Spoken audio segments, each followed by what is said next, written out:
much, everyone, for staying with us on the program. Let's get back to the conversation. Now, we'll focus our attention on the Green Chambers, the House of Representatives. Of course, what happened today, Honorable Tajuddin Abbas, there was some typo errors in the name of Senator Jaji. I mean, Honorable Jaji was Honorable Sada Soli. I think when I was writing that, I was thinking that it was on the program, so two things were on my mind at the same time. So Tajuddin Abbas, 353 votes, 3 votes to Idris Wase and Honorable Jaji, 3 votes.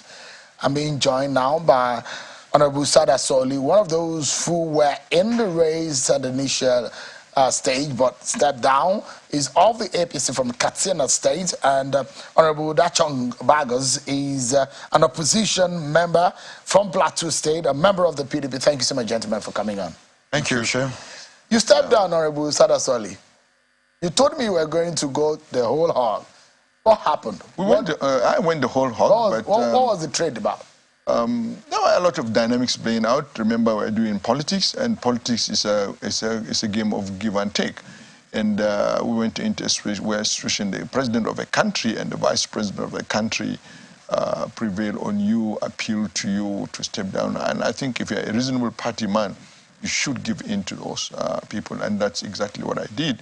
I'm a background parliamentarian.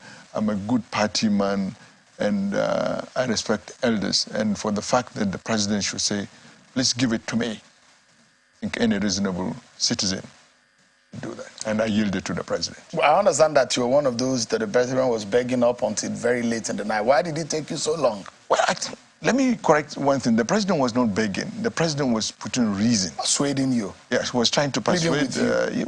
He pleaded on behalf of the country, on behalf of the party. And we saw reason in his plea. And we accepted his plea, and he was very grateful. And I applaud the president and the vice president for proving that they have an open door policy. They are open to listening to people, and then playing the game of politics. And the game of politics was actually played with some level of dignity and respect for someone's right to aspire. The president did not deny anybody to aspire, but he put reasons for doing one thing or the other. So the treatment was dignifying? It was dignified. It was not humiliating? No. The president was making offers. It was more persuasive. It was persuasive and proving that the government is a big elephant. And I applaud the president for being. How do you describe him? I think he's an honest person. He's someone who is passionate about the country, and because of his age, because of what he has gone through politics, he has learned to give and take. He believes in the politics of give and take. So what is he giving you? I can't say he's given me something, but he has opened to certain concession, which is between my discussions, and which is not fair for me to divulge. So it's personal? It is personal. So you are taking, and you're giving your vote? Yes, because he's a gentleman. Let me ask Honorable Bagos, what was your ask for someone else, and you voted for another person, just like one of your colleagues said today? Well... Or your heart was where you voted?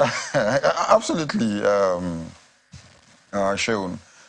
Because as opposition, one of the things that we have resolved to look into is what kind of opposition do we even want to put up on the floor? Is it a senseless opposition or a sensible opposition? So I have to look at those dynamics that as opposition party. Number one, none of us is contesting. So if we want to put a proper opposition, we should be able to look at those sensible opposition issues that we need to look into. So we all resolve that, look, if we really want to give it to the ruling party, what and how they have been able to convince us that, look, this is why they need Tajuddin Abbas, and the reason why we need to support Tajuddin Abbas. And again, looking at the issues on ground, why we were being voted by Nigerians, to really give them sensible opposition on the floor on issues that has to do with the well-being of Nigeria and Nigerians, not about the issue of speakership. In as much as the presiding officer will be able to put in his gavel on issues that have to do with laws and other areas.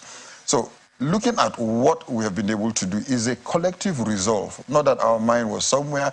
Our mind is where we voted for, and that is where we are going to put in our opposition full force with all the weight if Nigerians did not get the dividends of democracy on why they voted us into power. So our mind was with Tajudeen Honorable Abbas. you left your brother was in the rain. It's not about leaving my brother. When it comes to national politics or when it comes to issues that have to do with national interests, it's not about brotherhood, it's not about party, it's about issues, it's about ideology, it's about looking at what can we collectively come together. At what point did you and a lot of look away from Idris Wase's side? No, we didn't tell you that we were with any candidate, by the way, as opposition. If you have followed us, we were never at point in time with any of the candidates. But did you at some point looked at the fact that the North Central, the way and manner, they thought, I mean, Honorable Yusuf Gagdi, Honorable Idris Wase, well, one of those who said, look, if you want to talk they've been marginalized. I mean, you are also from Plateau. No, if you want to talk about the North Central, then which means you personalize it to me. But if you want to talk about the issue of who becomes a presiding officer, it has to do with the issue of the entire opposition. So the entire opposition is not looking at North Central, it's not looking at Southwest, or it's not looking at Northwest. It's looking at who can we be able to trust with leadership and mandate of the presiding officership. But issue of North Central, that is personal to me. So, and the opposition party, if you recall, we have sat down with all the aspirants, even Right Honorable Sada Soli here. We had an interface with him. We had an interface with each and every one of them. So it was, and it is our resolve that at the end of the day, this is the person we can really hold accountable. Because it's better to hold them accountable if they fail, not to go the other way. And if they fail, we say, well, you did not trust us with what we have told you. So now we have trusted them with this. It is now left for them to deliver on what they have assured us and they have assured our constituents. So that is the difference between either it is not central. Again, I've always said that, look, the personalization of regional and zonal politics has been what has taken us aback. But let's look at credibility, let's look at capacity, let's look at who and how we'll be able to deliver the dividends of democracy.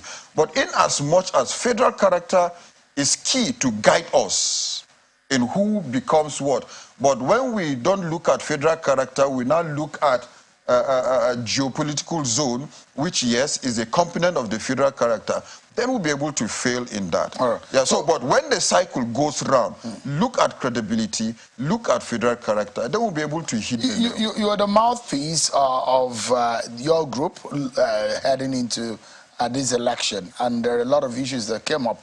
What would you say was the trade-in or the trade-off for in all of the conversations that you had that made you and your colleagues in the opposition align forces with the ruling APC?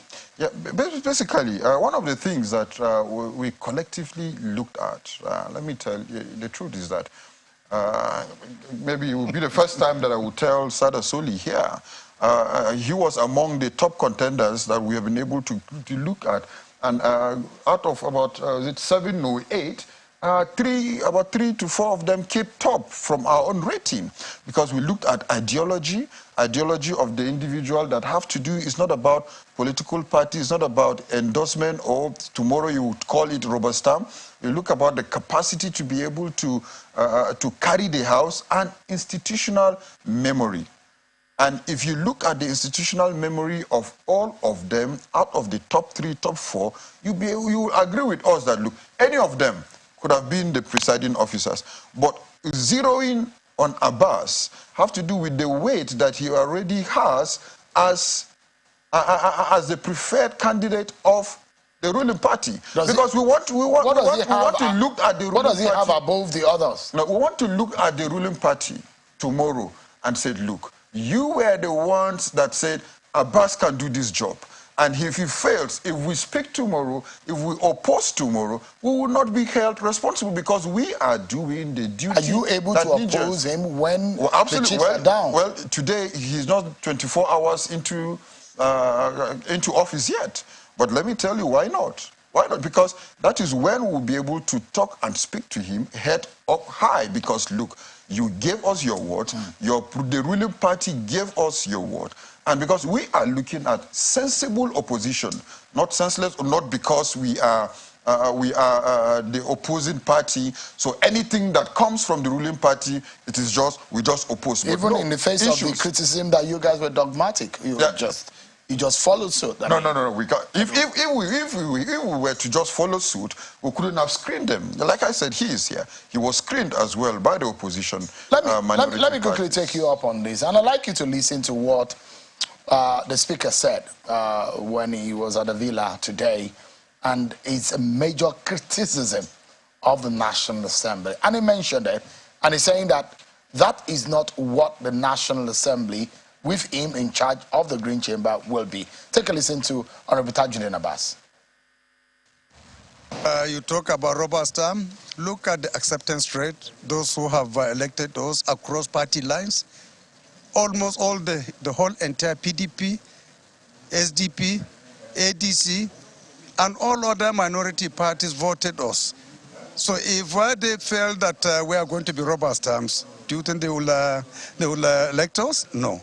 They believe that we will safeguard the sanctity of the National Assembly, the legislature.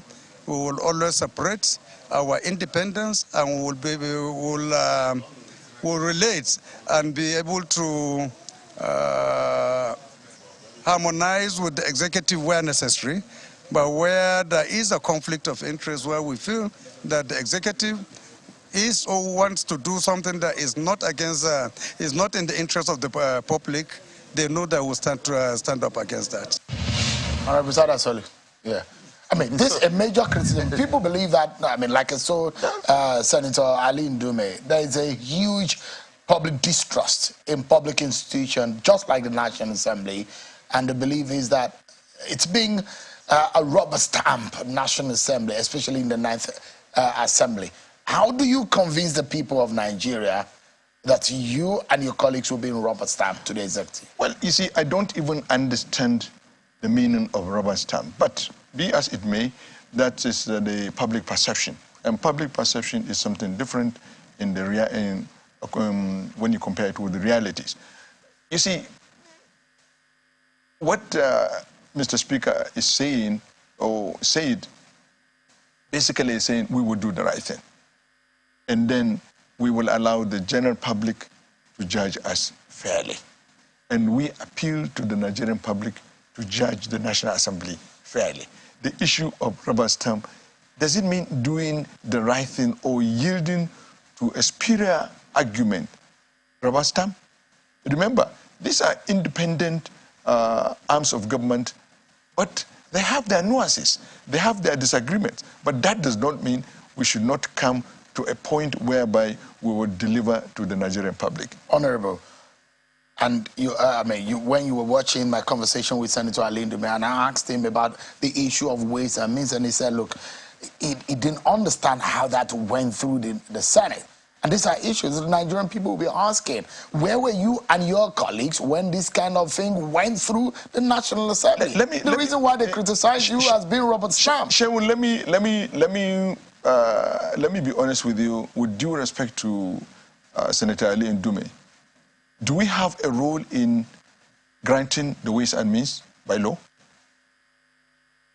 Yes. Why was it brought before the National Assembly? Hold on. Why was it brought before National Assembly if we don't have a role? We grant approval. Some, they said approval this, approval this. We legitimize the process. And that is the position of the National Assembly. Shouldn't you have rejected it? We shouldn't have rejected it because we're already in it. Why shouldn't you The advances were already granted. You saw something. Hold on, excuse me. Yeah. The grants, well, the advances were already granted by the CBN. So we need to legitimize it. Why didn't you query it? Well, one of your roles, one leg of your role as a National Assembly is to play an oversight. So when you see any wrongdoing, shouldn't you have investigated and looked into it? It was queried in the report where it is being brought when the deed has been done.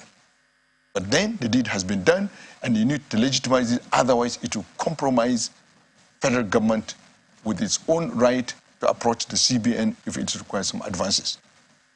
That is why at the tail end of it, we amended the section of the CBN Act where we push in the advances to 15% instead of 5%. We were being futuristic in the process. Now, listen, people need to understand the position of the National Assembly with regards to ways and means. We need to legitimize it. Yes, there were mistakes by the previous government. You cannot avoid that. So many officials couldn't have advised the president to do the right thing, but later on they realized that they have to do the right thing and they brought the issue to the National Assembly.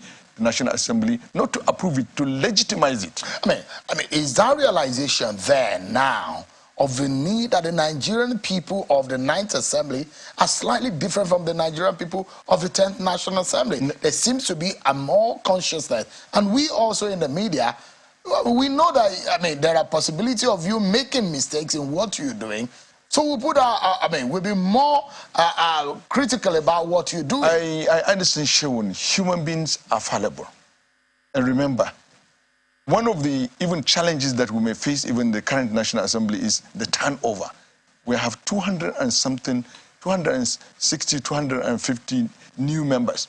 So when we encounter this kind of challenges, some of these problems are unavoidable because, one, you have to train the members. One, they have to grasp with the issues.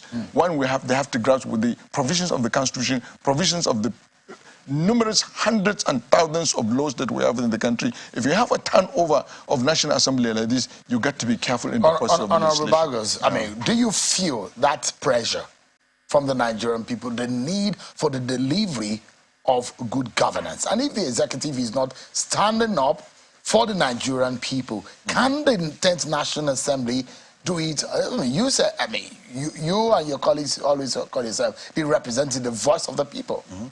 Absolutely, the pressure is there. The pressure. I know how people will say, "Congratulations, don't fail us." And when people say, "Don't fail us," automatically they mean that, look, we are under pain. We are feeling what the country is, the burden on us. So you are there for us to be able to address these issues. And like I said, institutional memory has made the National Assembly to not to be able to even check most of those things. Like I tell, even the second timers, the issue of ways and means is even new to some of us. It's new to some of us. But if these issues have been there, for like 10, 15 years, when it comes, immediately it will be addressed. Now that the benchmark has been shifted to 15%. This is the time that we need to start addressing the issues that, look, it shouldn't overshoot 15% again, because this will take another 8 to 12 years before it gets to 15%. And in the next 12 to 15 years, you have new members. They won't know what is there and tell you.